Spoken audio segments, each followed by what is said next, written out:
Cidade em Movimento é um podcast da STCP no qual vamos conversar, a partir do Porto, sobre formas de melhorar o serviço público de transporte e a mobilidade urbana em geral. E vamos estar com alguns protagonistas com experiências diversas nesta área. Eu sou o Abel Coentrão e vou conduzir esta viagem por temas sobre os quais venho há anos refletindo e escrevendo também. Neste episódio tenho comigo Teresa Stanislau, engenheira civil com mestrado em transportes, que em janeiro de 2025 passou para a direção de marketing da Sociedade de Transportes Coletivos do Porto. Teresa trabalhou nos últimos anos numa empresa para muitos desconhecida, com certeza, que já era uma parte também menos conhecida da atividade da STCP. Refiro-me à STCP Serviços, que trata de equipamentos como o funicular dos guindais, elevadores, parques de estacionamento e terminais de autocarros, entre outros. Teresa, bem-vinda. Olá, bom dia.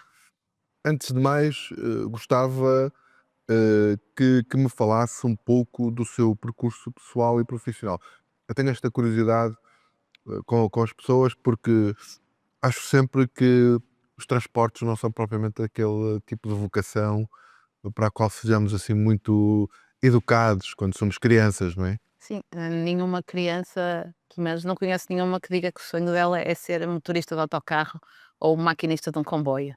Ainda vai havendo alguns, mas motorista de autocarro eu não conheço nenhum. Bombeiros, sim, polícias, médicos, mas realmente nos transportes é uma coisa que nós damos como adquirida. Faz parte, lá está, faz parte da cidade. E a mim, eu acho que os transportes apareceram por fazerem parte da cidade. Eu, quando era pequena, gostava muito, ainda hoje gosto muito de andar pelo Porto, e por outras cidades, mas sobretudo pelo Porto, e de ver o movimento da cidade. E os autocarros fascinavam-me, porque quando eu era pequenina não havia metro. Portanto, o grande da cidade era o autocarro. Aquilo é que era maior do que eu. Hoje em dia os miúdos acham muita piada ao metro, porque ele anda rápido e vai para todo o lado, mas na minha geração não. E eu gostava de colecionar senhas de autocarro, porque eram às cores. Portanto, colecionava aquilo e tal. E fui crescendo e não sabia o que é que queria ser, porque gostava de tudo e mais alguma coisa, só dizia eu não quero ser médica, era a única coisa que eu sabia que não queria ser. E quando chegou a altura da faculdade também não sabia que curso queria. Fui fazer uma visita à FEUP no final do 12º e gestão industrial era um curso que estava a começar na altura e eu vi que lá era engraçado porque eles programavam como é que os autocarros andavam na cidade, que era uma coisa que eu nunca tinha pensado. E achei piada aquilo, mas mesmo assim continuava sem saber. Acabei por ir para a engenharia civil porque no fundo pode-se fazer qualquer coisa, o que foi engenharia civil, e durante o curso gostei muito de planeamento urbano, foi sempre a área que eu gostei. No 5º ano decidi que não ia para planeamento urbano, que ia para a hidráulica. Portanto, teoria de fluxos, que não está muito longe, eh, como é que a água se move, barragens, que era também outra área que eu gostava, e tudo que eram opcionais, fiz tudo que eram cadeiras de transportes. Acabei o curso e surgiu a primeira edição do mestrado em transportes. Eu, na altura, no final do curso, já tinha emprego na área de hidráulica, e queria fazer um mestrado, uma pós-graduação, então fui falar com um professor, o professor Álvaro Costa, sobre análise de dados, porque ele tinha sido meu professor de investigação operacional e eu gostava muito de investigação operacional e dos casos. Ele diz-me: "Ó Teresa, por que não mestrado de transportes?" Porque eu fui para a hidráulica, mas o que a Teresa gosta é transportes.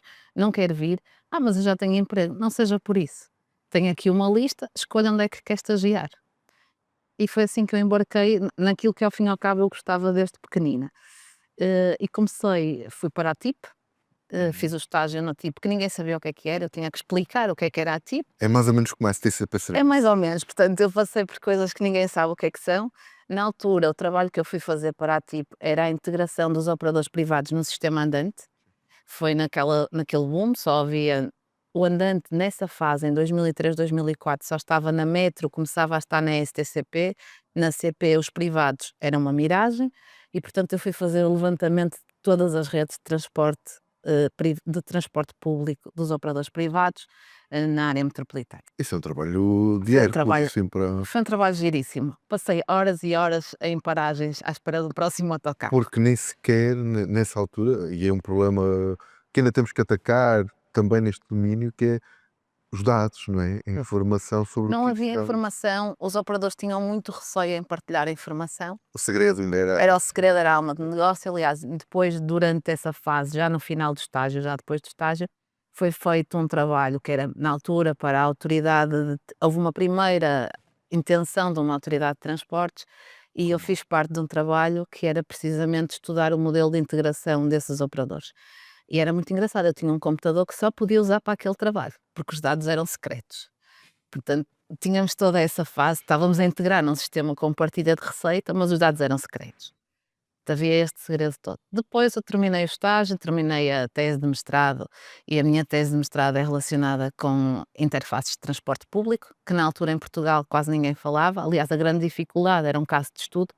Eu gostava de ter feito campanhã, porque ia surgir em 2004, mas eu queria acabar a tese. E, portanto, o caso de estudo foi a Gar do Oriente. Ainda bem, porque Ainda bem, porque não não estava apareceu 20 anos à espera. 20 anos.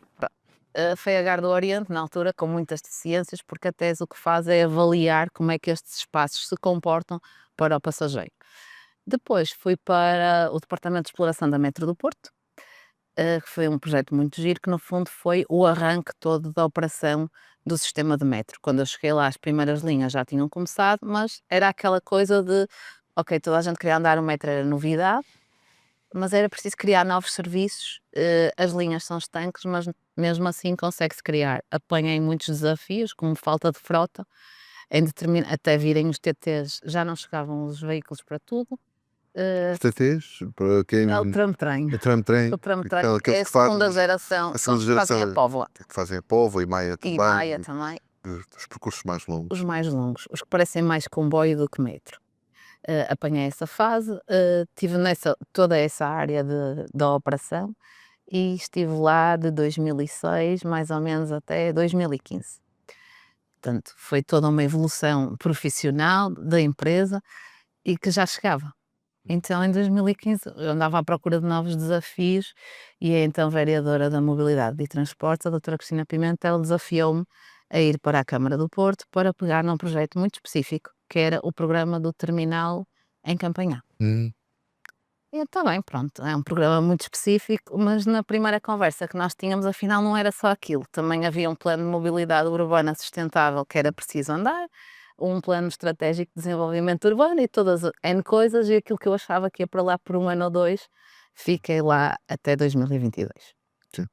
Foi uma fase que eu adorei, porque foi ver a cidade a crescer, ao fim e ao cabo, e foi ter a oportunidade de participar, sim, no todo o processo do terminal intermodal de Campanhã, que eu acompanhei desde do programa até depois já na STCP Serviço à operação, e era a área que eu tinha estudado, portanto estava contente, não é? Finalmente a minha tese ia servir para alguma coisa.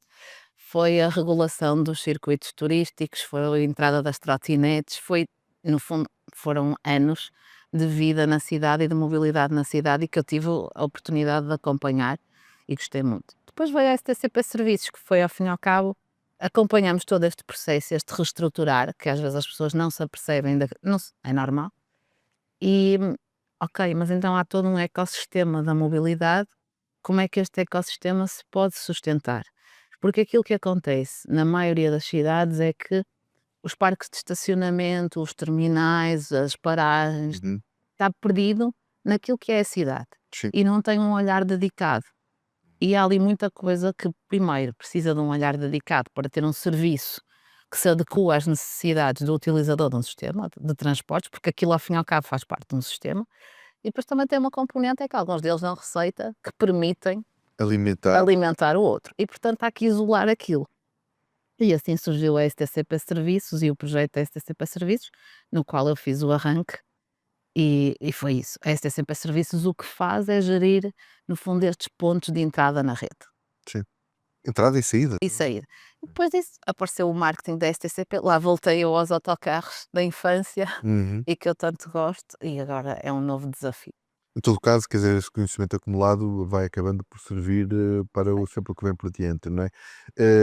Dentro dessas experiências, assim, qual foi assim alguma que seja ou mais gratificante ou até mais dura, que teve assim, que foi mais difícil de resolver?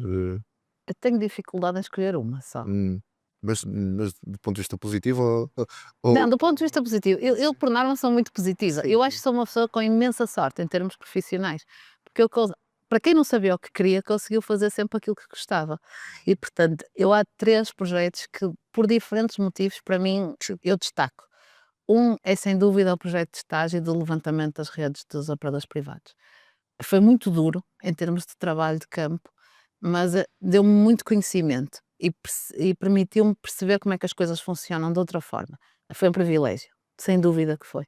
Não houve muita gente que tivesse esse privilégio. O terminal intermodal de Campanhã, como como peça em si, como toda a importância que ele tem, digam bem, digam mal, ele é marcante. Ele marca, é um desafio enorme e ele marca definitivamente uma mudança na cidade. E depois um muito cirúrgico, mas esse é por carinho, que foi o Táxi Saúde mais 65. Eu estive diretamente envolvida nesse processo, não pelo transporte em si, mas pelo que ele representa para aquela população. Eu tenho muito carinho pelo Táxi Saúde mais 65 por isso, porque ele permitiu que pessoas que não saíam quase de casa ou que tinham dificuldade, agora usem um táxi para ir ao médico ou para ir perto do médico, porque algumas é o que faz. Uhum, uhum. Mas eu esses 3 tenho muita dificuldade em tirar um. Ok, mas são experiências muito diferentes e a escalas muito São, diferentes também, mas que no fundo representam se calhar bem aquilo que pode e deve ser um serviço público de transporte, não é? sim, Quer dizer, abrangente e que olha para todas as suas dimensões físicas, mas também pessoais, não é? Hum, eh, eu gostava que falássemos um bocadinho sobre essa experiência nesses serviços, até para, no fundo, hum, desenvolver um pouco esta ideia, não é? A STCP Serviços eu diria que é uma espécie de lado B, não é? Do transporte rodoviário. Até porque uma parte do substancial do vosso trabalho ali era gerir os espaços onde estamos parados, não é? Quer dizer, os parques de estacionamento, os terminais. Isto significa que, no fundo, a partir de um certo momento, alguns aí atrás, o município, a empresa, porque isto já foi uma decisão do município, a criação da assistência para estes serviços, percebeu que o material circulante, como este que temos aqui à volta, é muito importante a cada momento, mas que há muito mais do que isso sim. num bom serviço de transporte. Sim, sem dúvida que é isso. É verdade, nós, enquanto nos movemos, precisamos de material circulante, mas nem todos nos movemos naquele material circulante.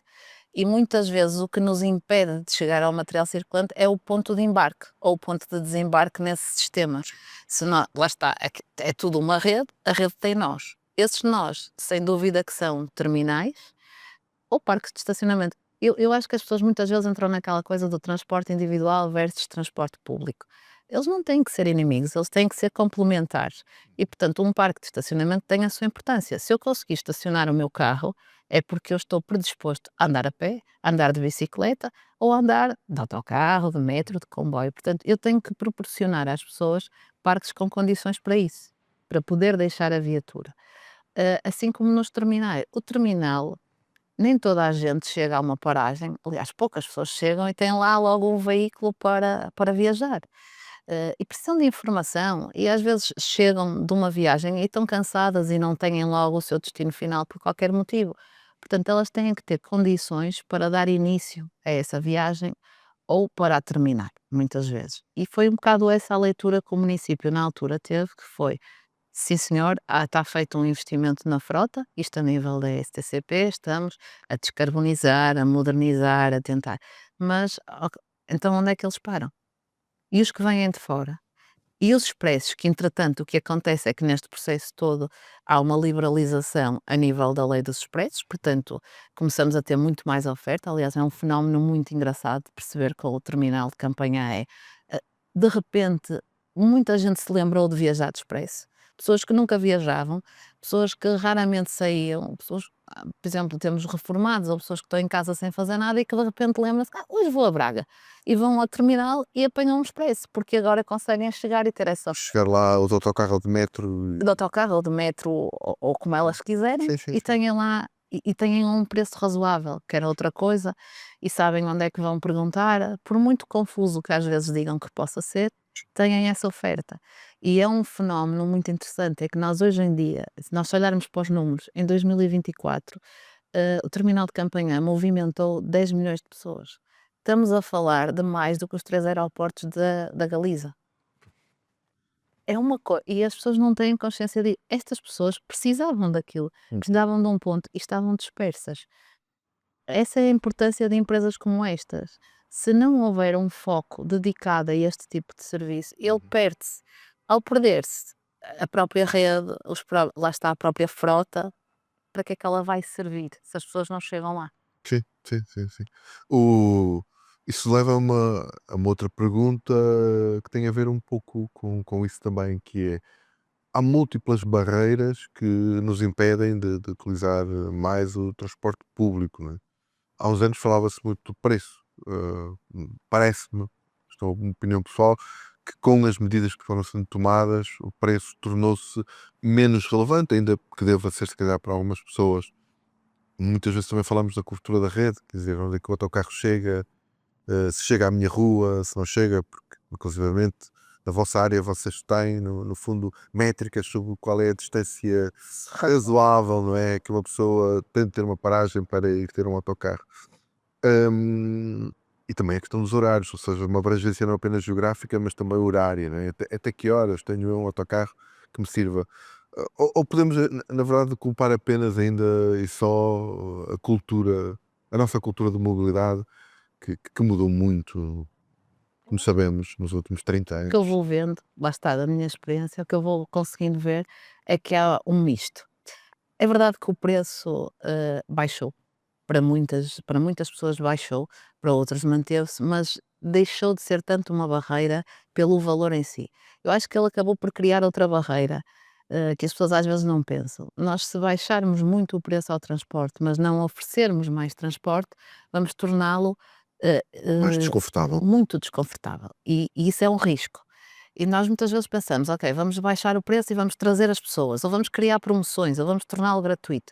Mas se nós não oferecermos mais, as pessoas vão ter uma primeira experiência péssima. Aliás, as experiências de gratuitidade não Então, correram muito bem, não é? pronto, Na vamos ter Europa, uma não é? primeira experiência caótica. Aquilo que eu noto e que eu fui observando ao longo do tempo é, uma pessoa que vem e da primeira vez até correu bem, pode voltar. Pode não voltar com a frequência que nós desejávamos, mas ela volta. Se correr mal, não volta.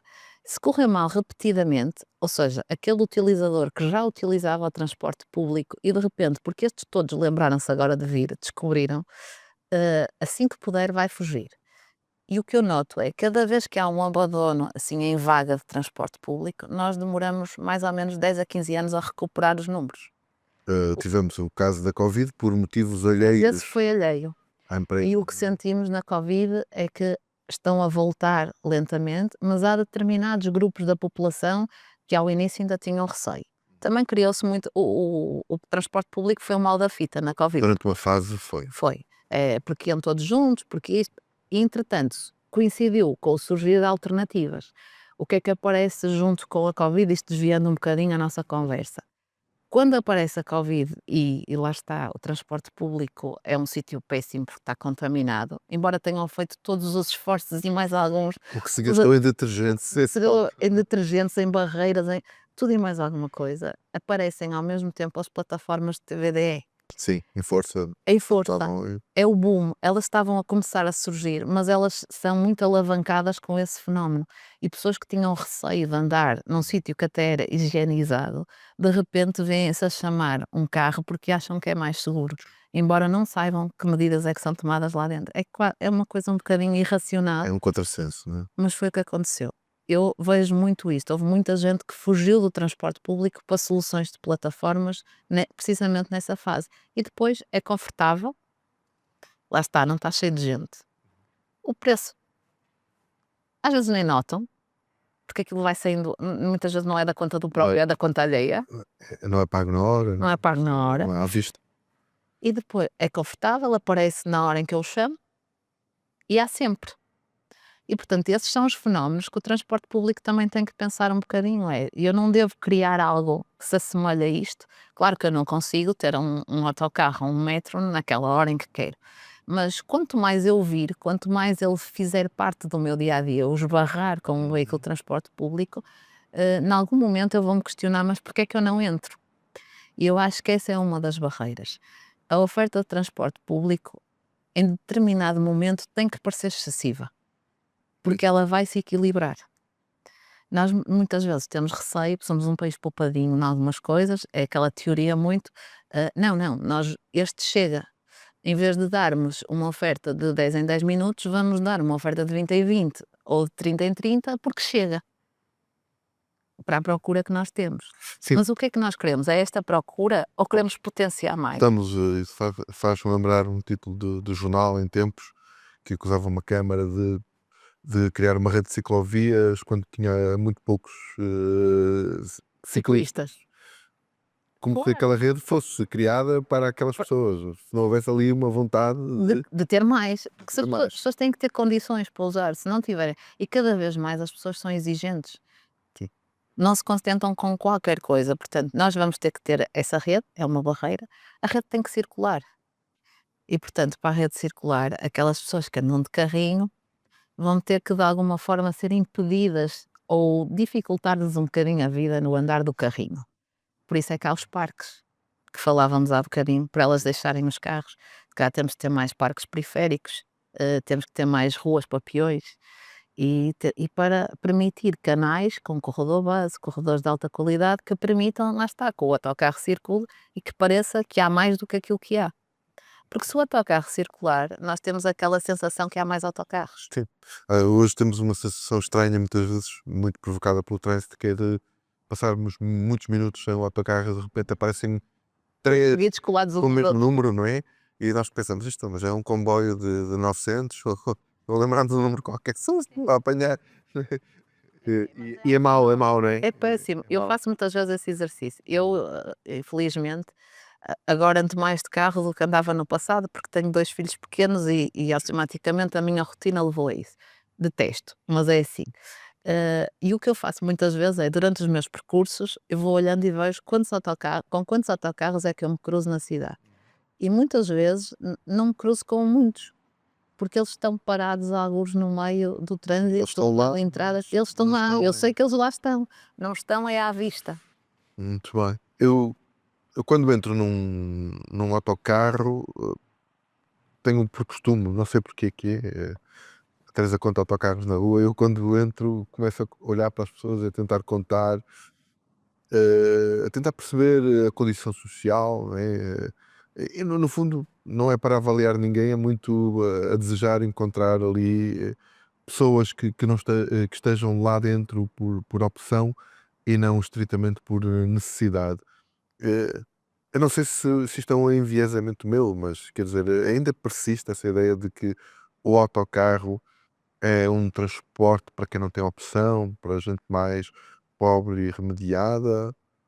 Se persiste, como é que nós podíamos dar a volta a isso? Quer dizer, Eu acho que a ainda, qualidade dos autocarros eu acho que já não merece esse estigma, mas quantas mas pessoas que têm esse estigma é que experimentaram um autocarro? pois, não De sei. hoje, dos dias de hoje. Eu acho que depende um bocadinho de gerações e de população. Sim, sem dúvida que as pessoas têm muito aquela sensação que só usa, e ainda há, mesmo no meio, ainda há muito aquela coisa de só usa o autocarro quem precisa. Com o metro já não foi assim. É curioso, não é? É muito Tenho curioso. essa Aliás, sensação quando também. mas já o perfil do utilizador do metro, eu não sei como é que está agora, que não vi os últimos estudos, mas os últimos que eu acompanhei, é engraçado que o perfil do utilizador, em termos sociais, foi baixando ao longo dos anos. Isso é bom. O que é que acontecia? Inicialmente, o metro era uma coisa nova. A tecnologia Tem barreiras. tinha muitas barreiras à entrada. Era muito engraçado perceber nos inquéritos de cliente, mas porquê é que não usa o metro? Não sei como é que se compra um bilhete. Não consigo utilizar uma máquina, tenho medo de escadas rolantes. Coisas assim. Coisas assim. E é curioso que lá está, o nível social que utilizava o metro, estavam predispostos a experimentar o metro. E usavam-no. Podiam não usar sempre, usavam para quê? Para ir ao futebol, isso era típico, para festas e momentos ou coisas que sabiam que havia ali uma ligação. À medida que o metro se tornou mais comum, muitas dessas pessoas foram se esquecendo de utilizar o metro e aquilo foi esvaindo ao longo do tempo. O autocarro tem um efeito diferente. O autocarro foi sempre, quem precisa é que usa. No passado eu precisei, e por exemplo a minha geração eu vejo muito isso, a minha é anterior, falar-lhes num autocarro é falar-lhes no diabo. E às vezes eu pergunto-lhes assim: mas porquê? Já andaram? Aquilo está sempre cheio, nunca vem a horas, é um horror lá dentro, mas já experimentaram. É que hoje em dia um autocarro é confortável, é climatizado, muitos têm Wi-Fi e conseguem fazer uma viagem tranquila. Ah, não, não, não, esquece lá isso. Portanto, essas gerações ficaram bloqueadas É sempre. trabalho para alguém na direção de marketing. É, Isso é o ponto de partida para muito trabalho, para muita é ponto de pedra. partida para muito trabalho, porque realmente são gerações onde eu sinto isso. Os mais novos, o que é que eu noto? Já não noto isso. É engraçado, eu trabalho com pessoas que já nasceram depois do metro, algumas delas, e portanto eles fazem um uso mais racional daquilo do que precisam entre o autocarro e o metro. E depois é muito curioso, quem vem de fora do Porto, quem veio estudar para o Porto ou vem trabalhar para o Porto, não sofre destes problemas. Usa o autocarro porque ele realmente é prático e serve os propósitos deles e não tem nada desta coisa de era para. Eu acho que é mesmo uma questão geracional. Nós há bocadinho, antes desta conversa, estávamos a falar, eu estava a dar um exemplo, mesmo familiar. O meu avô era juiz e foi conselheiro de Supremo, ele e os amigos. Eu lembro-me do meu avô andar sempre de autocarro. Ele ia à Baixa, nós morávamos relativamente perto do Bonfim, ele ia à Baixa de autocarro. Ele deslocava-se na cidade, ele e os amigos e toda aquela geração deslocava-se de autocarro, embora tivessem carro. O carro estava em casa para deslocações mais longas, deslocações com a família toda. Era um uso racional do carro. E nós perdemos isso. Houve ali um hiato em que se perdeu isso. Nós, no fundo, vamos ter que fazer essa reconquista. Assim, que podemos é depois ter alguns problemas com as palavras, porque aqui estamos a usar uma palavra que parece bem reconquista, não é? Para muitas pessoas isso parece às vezes um retrocesso. Mas o quê? Então eu vou ter que abdicar do meu carro, não é? Quer Vou dizer, ter que abdicar do meu carro, mas vou ganhar tempo. Não vou a conduzir, vou, tra- vou fazer com que o próprio autocarro circule e, no fundo, é perceberem isto. Há muitas coisas que ganham mas em determinadas fases. hum, eu, em todo caso, eu tenho uma experiência também muito interessante, foi de ter mudado de instalações há uns anos no emprego em que estava para uma zona que já era um pouco mais distante da minha última paragem de metro a pé e pensar que iria ter ali problemas em chegar rapidamente ao sítio, mas na verdade percebi porque estava numa interface que tinha até uma oferta, não diria desmesurada, mas uma Bastante oferta bom. bastante boa, com vários horários e de várias linhas que passavam por aquele local. Foi sempre muito útil. E a experiência que tive dentro do autocarro foi quase sempre melhor do que a que até estava a ter no metro, porque também há uma fase aqui em que o metro vai tendo também um sucesso no programa de redução tarifária, em que esse desconforto também se começa a notar. Ou seja, não é? Quer dizer, em que se vê muita gente de pé, em que eu próprio às vezes durante parte do percurso tive que viajar de pé, o que num metro não é tão fácil como num autocarro, porque a velocidade em determinados momentos é maior, Sim. embora o autocarro tenha os solavancos da cidade. Mas na verdade eu próprio passei a ter uma utilização cotidiana do autocarro nessa altura e raramente tive más experiências, tirando os dias em que ele por algum motivo não aparecia ou porque o trânsito também assim eu diria. Lá está, mas Agora, é a experiência. eu gostava que falássemos um bocadinho sobre estes lugares onde estamos parados, até porque sei que tenho prestado muita atenção a isso, quer dizer, hum, eu posso optar entre usar ou não o autocarro. Hoje vim de transporte público para esta entrevista, mas podia ter vindo de carro. Mas normalmente para mim o tempo em que estou parado é relevante para me convencer a repetir a experiência. Eh, o que é que se está a fazer, no fundo, para melhorar este momento e também no espaço onde ele acontece, seja na rua, porque falamos de terminais, mas também há a questão À das paragem. paragens na rua, ou num terminal intermodal. Neste momento, e atendendo a que muitos dos terminais, que o terminal é um conceito relativamente recente no país, o que acontece em termos de terminais é que eles já vão tendo alguns cuidados. No espaço de parado, é o conforto, é o vento, é a chuva, é a informação ao passageiro, é a informação em tempo real, é o ter mais qualquer coisa do serviço para quem espera. Eles já vão tendo algum cuidado nesse aspecto. Mas depois também não é só o estar parado. há aqui uma dificuldade às vezes que é o coordenar essa infraestrutura com a rede e com a oferta de serviços. A pessoa, sim senhor, quer ter algum conforto em estar, mas não quer estar lá muito tempo. Sim. Lá está a fazer a equação. Quanto tempo é que eu vou estar naquele local? A não ser que seja um transbordo muito longo e que até aproveite, e nós já vimos isso em algumas cidades, não cá, mas fora, que é utilizar esses grandes terminais e ter, por exemplo, pequenas salas de reuniões, onde as pessoas até fazem transferências de um lado para o outro, Sim. partilhadas, que não é o caso daquilo que estamos a falar, mas depois é toda a articulação e garantir que há uma boa oferta de serviço e que esse serviço está sincronizado. Ou seja, o meu tempo de espera não vai ser muito significativo para a etapa seguinte da minha viagem.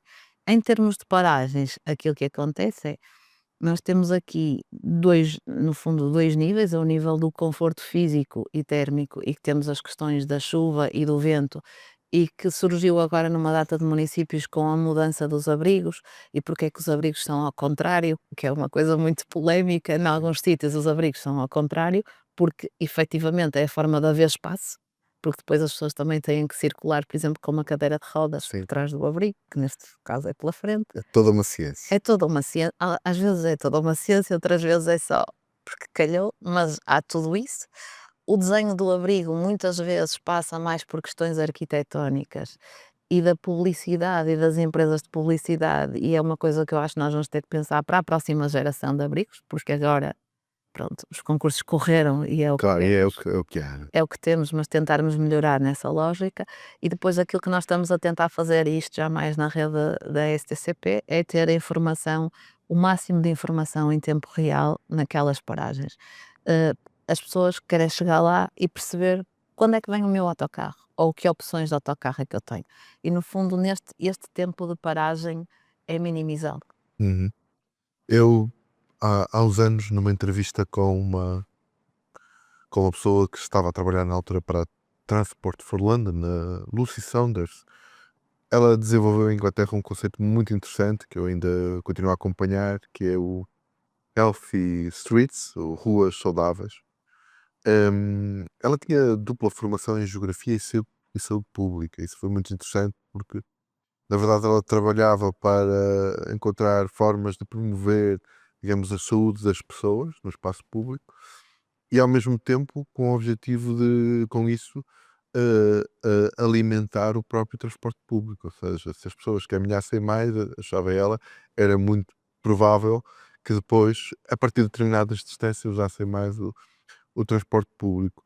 Hum, eh, uma empresa como a STCP beneficiaria, por exemplo, se tivéssemos passeios mais largos, com sombra, com bancos não apenas na paragem, mas se calhar 200 metros atrás, no caminho até às paragens. Sem dúvida. Qualquer empresa de transporte público beneficiaria pelo espaço público atrair o pedonal também, porque a primeira e a última etapa dessa viagem é sempre pedonal. Eu não equaciono, e é uma questão que nós temos que ver. Por exemplo, nós vamos ao longo da estrada da circunvalação. Se nós olharmos para aquelas paragens, nós pensamos assim: mas quem é o aventureiro ou a aventureira que vem para uma paragem Chega dessas? aqui, não é? Ou Só- como é que se chega aqui? Como é que se chega aqui? Como é que eu chego cá? E isso faz parte do passeio largo, o banco, a iluminação. Sim. Nós muitas vezes temos paragens de autocarro em sítios que eu olho para aquilo e penso assim: eu tinha medo. À noite, não é? À noite, ao fim da tarde, eu não deixava os meus filhos utilizarem. Pois. Esta percepção, lá está, da segurança é muito importante. Nós percebermos que o sistema de transporte público é seguro, porque ele é. E o seguro não é só enquanto eu ando no autocarro, porque o condutor é cuidadoso. Não, é como é que eu acedo. E sem dúvida que aí nós beneficiaríamos em ter passeios mais largos, com poucos obstáculos, porque é uma coisa que muitas vezes eles são largos, mas temos uma série de coisas pelo caminho, podermos parar, porque uma pessoa pode ficar cansada e, sobretudo, termos iluminação.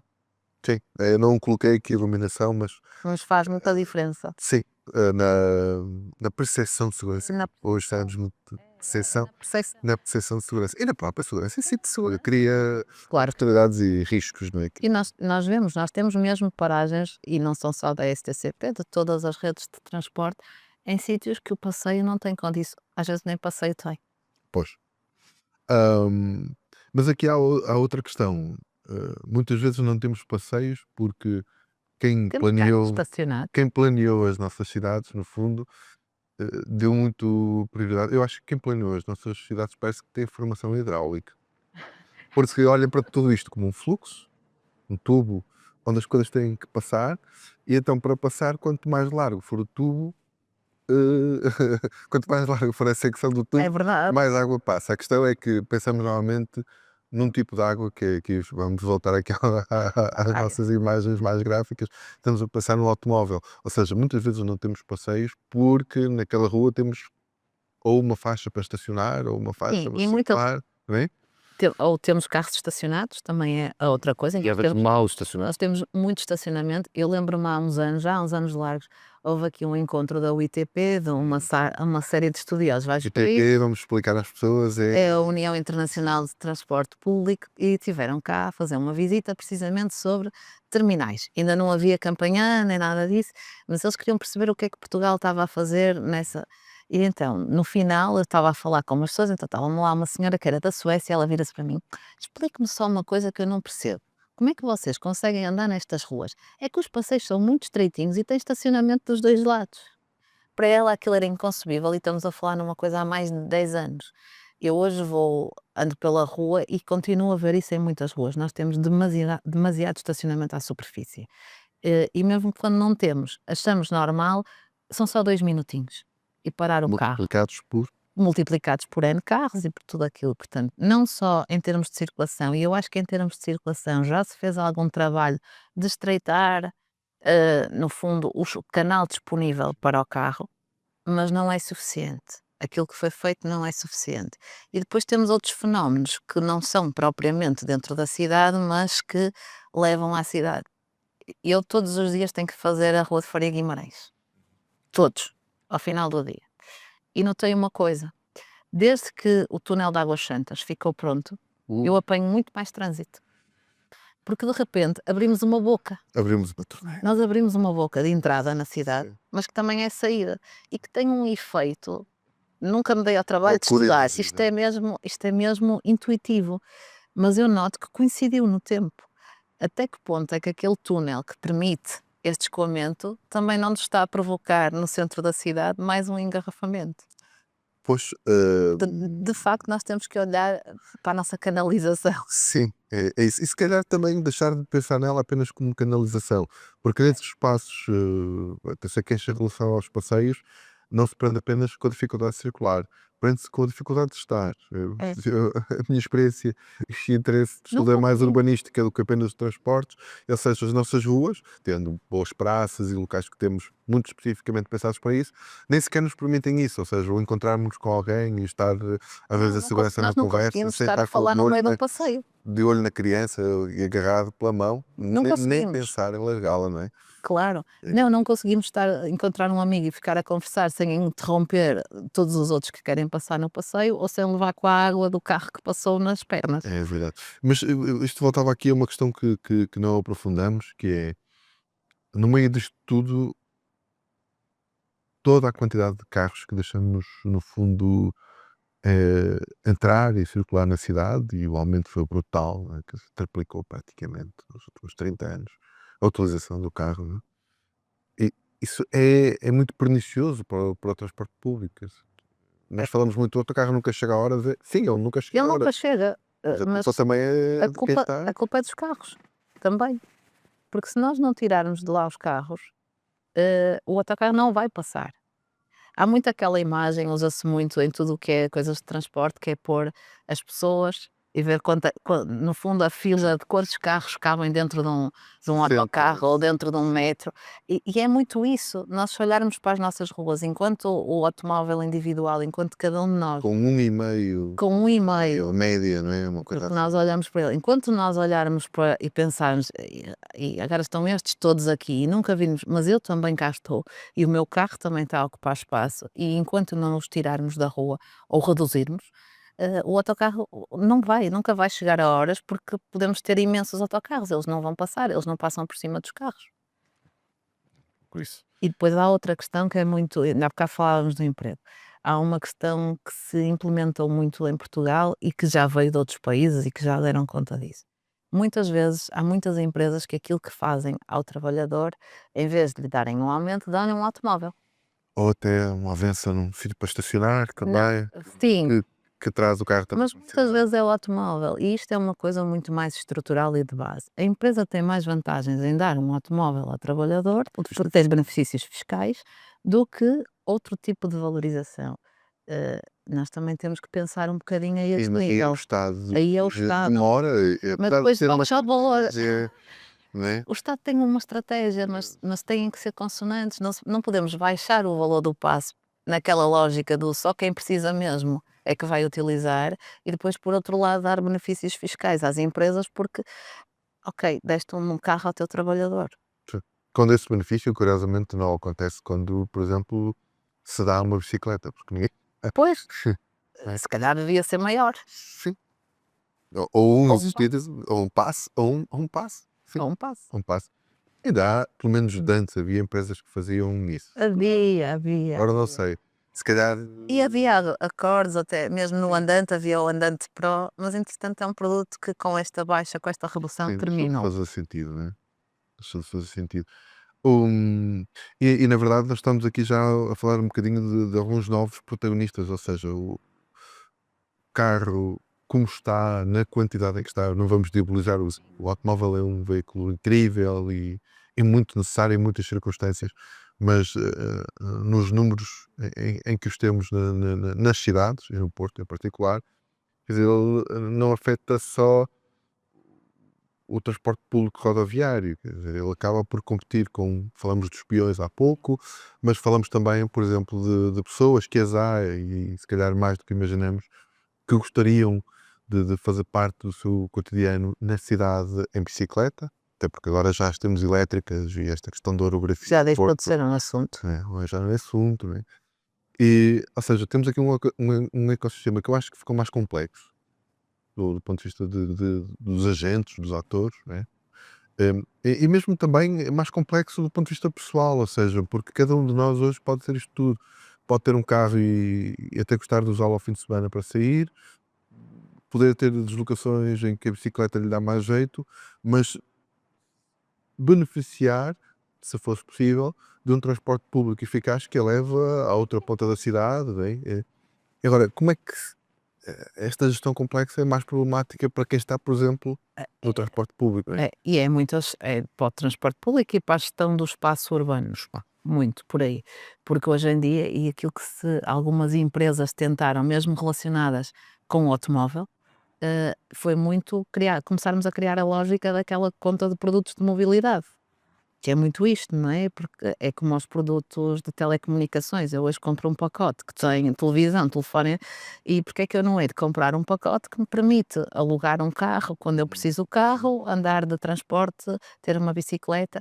E isso é o grande desafio da mobilidade. Nós não podemos olhar. Serviço. É como um serviço, porque é o que ela é de facto. Ela é um serviço e nós não podemos estar a olhar para a cidade só como olhamos durante décadas para o carro passar e aquilo que falávamos há bocado, ou ser os fundamentalistas de que não, vamos tirar o carro e só passa um transporte público. Sim, e temos também que às vezes perceber que os erros que são cometidos por utilizadores desses veículos são mais às vezes provocados pelo medo de usar corretamente a infraestrutura, ou seja, Ou pela falta de alternativas. Sim.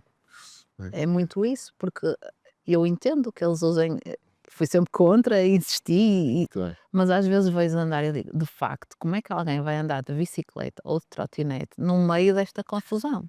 devia ser mais utilizado por quem tem que tomar decisões como, no fundo, um instrumento de avaliação, não é? Esses Exato. erros, ou seja, o que é que aqui se passa para que estas pessoas não consigam, no geral, sei lá, cumprir Cumprir, porque é uma que elas regra. não usam assim? O que é que as leva a usar mal?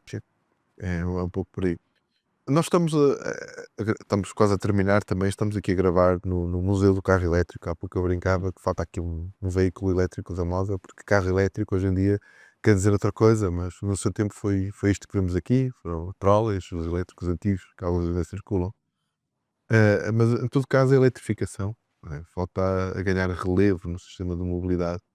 E a própria CTCP também não foge a isso, quer dizer, a transformação, os novos autocarros Também são elétricos. elétricos, não é? Ou de outra forma com outros tipos de combustível, mas que não os habituais. Mas A minha pergunta era mais que impactos é que poderá ter esta opção, no fundo, e esta mudança na própria relação, quer deste modo de transporte do autocarro com a cidade e quer também com os seus habitantes. Eu sinto, por exemplo, que gosto de viajar numa coisa que faz menos barulho. Ela é parece mais confortável, não é? Aquilo que falávamos há bocado, parece que ela é mais serena Sim, no circular. É isso que se nota. Em quem anda cá fora também não sente aquele ruído do O autocarro cheiro. pesado e do cheiro. e o cheiro.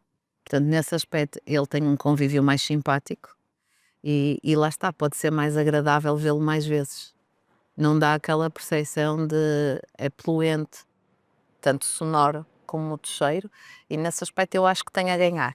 A frota ser elétrica, para a imagem da STCP, só imagem pura e dura, tem a ganhar. Depois também tem toda aquela questão da sustentabilidade, que hoje em dia todos nós vamos de encontro a esses desígnios, né, da sustentabilidade, tornar a cidade melhor para todos. Portanto, a STCP tem a ganhar nisto. Isto na parte do autocarro. Depois, na parte daquele que nós falávamos há bocado e do carro elétrico, há uma coisa que nós não nos podemos esquecer e que deve estar sempre bem presente.